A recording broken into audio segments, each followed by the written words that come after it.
Carly, how are you? I'm great. Good morning, Jack and Joe. Hey, listen, leave the stump speech in the bag. We want to have a conversation. Because, well, for a couple of different reasons. Number one, the stump speech it's lovely and all, but I think people have heard it or will hear it.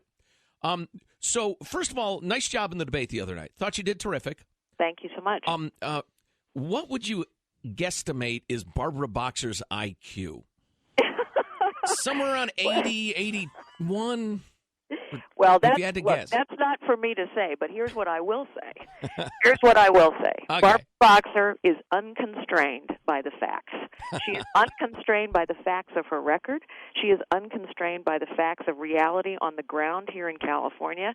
She has the nerve to say she is fighting for jobs when for 28 years she has done everything possible to destroy jobs. You know, saying someone's unconstrained by reality is a diagnosis of psychosis, you realize. Well, she is unconstrained by facts. It's embarrassing to me. I mean, she said in the debate, just as one example, she's fighting for water. For heaven's sakes, she's done everything to make sure water hasn't flowed.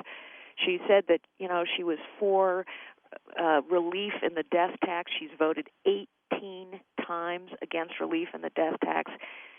This is cynical politics at its worst. Well, if you had to break down like in a short soundbite, I guess, what's her philosophy of the world and your philosophy of the world?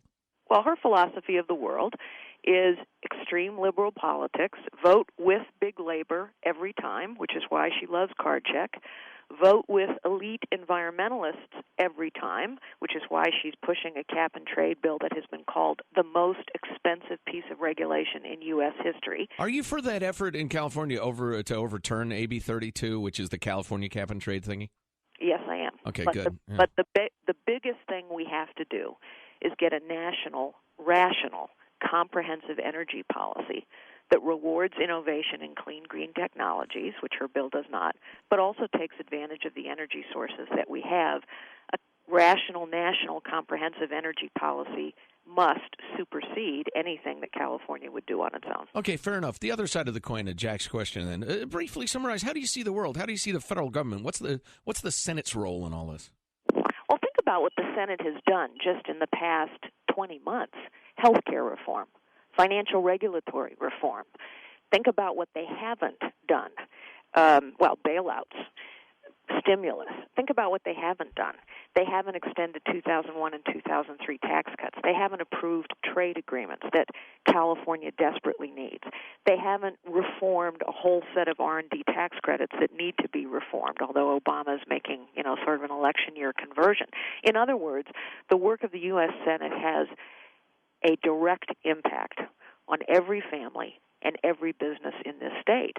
And that's why, to turn our economy around, to get government spending under control, we got to change the people we send to the U.S. Senate. Barbara Boxer's philosophy: tax more, spend more, borrow more, regulate more. I had a friend who donated a fair amount of money to George Bush. It was the first time he'd ever gotten politically active in terms of giving money to people. And then he got very frustrated and said, we've got two parties. He's a businessman. We have the tax and spend party, and then we've got the spend and spend party. He was describing the Republicans as the spend and spend party. Are you committed to changing that? Because my concern is there's going to be this giant wave, this big change coming here in a couple of weeks, and we'll just have the Republicans going back to what they did under George Bush, which was spend a tremendous amount of money. Absolutely, and I won't defend the George Bush administration in terms of spending, and I think it's one of the reasons why people are tired of career politicians of either party. I haven't run for public office before, and I have committed publicly over and over again that I think we need term limits, that I'm committed to only stay there for 2 terms. One of the things that happens when people are in Washington, D.C. for too long is they start to focus everything on getting reelected. Right. Instead of focusing their energies on doing the people's business. Do you know that every agency budget has increased every single year for 60 years? Boy, that's fascinating. We got to ridiculous. Get about the business of cutting spending. And while we're wrestling in California with 12.3% unemployment, 23 counties with unemployment above 15%, the federal government has grown its employees at 14.5% over the last 2 years. And we've added over 250,000 federal bureaucrats in the last 12 months. We got to get this under control. Carly Fiorina's on the line, running for Senate against Barbara Boxer, but you knew that. It's our opinion, and well, it's patently true that the United States has been careening toward kind of a European socialist style system where people are increasingly dependent on the government for their daily bread, which to me is not only a tragedy, but it's just a recipe for disaster. Do you think we can reverse that tide to some extent and get people to understand that you don't look to the government to support you? Well, I think we must reverse it, and I also would agree with your assessment. I mean, let's just think about what's happened, what we found out in the last 20 months. We just talked about how fast federal government employees are growing. We now know that federal government employees make twice as much on average in wages and benefits as private sector employees. Interesting to me that countries that we used to associate with European-style economies, Germany, France, are moving away from their system because they've figured out the obvious. We can't afford it, and it drains the economy of vitality. Yes, I think we can move away with it. We have to move away from it.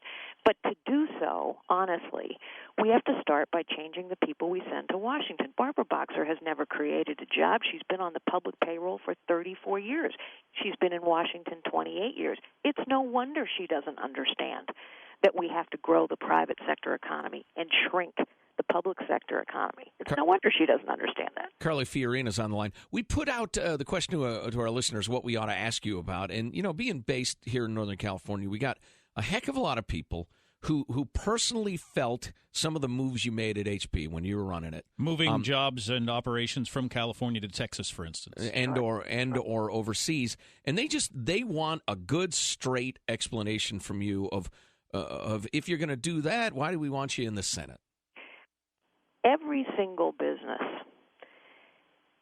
whether they're 5 people or 150,000 people, has to face the terrible reality that sometimes you have to cut jobs to save jobs. In the case of California to Texas, and by the way, we offered very generous move packages to every employee to encourage them to move to Texas. But what did Texas do that California wouldn't do? Texas gave us much better tax rates. California is now the highest tax climate in the world. Texas gave us access to credit. Texas helped us cut through regulation. California just piles more and more regulations on top. A business, unfortunately, has to balance the needs every day of customers and communities and employees and shareholders. It is the ultimate in cynicism for Barbara Boxer, understanding that reality, to sit there and say she is for Made in America when every policy she has pursued has made it harder and harder for jobs to stay in California. We're destroying jobs in this state. How is the American worker going to fare over the next couple of decades, given competition with Chinese people who are making $1 a week? I mean, how can we possibly compete with that? Well, here's the interesting thing. It's actually not the cost of labor that drives factories to China. Let me just give you an example. The CEO of Intel gave a speech recently. It was highlighted in the Wall Street Journal. And he talked about what made a factory in China attractive. It's not the cost of labor. It's tax rates. It's access to credit. It's the government helping you through regulation instead of piling more on top. I've proposed on my website, carlyforca.com, Jobs for American Zones, specific packages that would attract manufacturing, because that's critically important, back to this country. And it's not rocket science. Let's do what the Chinese did many years ago. They created special economic zones with tax breaks, access to credit, help cutting through regulation. We will never be like China. We shouldn't be like China. Not only should we not be like China in their wages, but we shouldn't be like China in how we treat workers. But what we do need to do is fight for every job. Texas fights for jobs. That's why they get them. Poland fights for jobs. China fights for jobs. You know who isn't fighting for jobs? Barbara Boxer and people in California. She's fighting hard for her own job.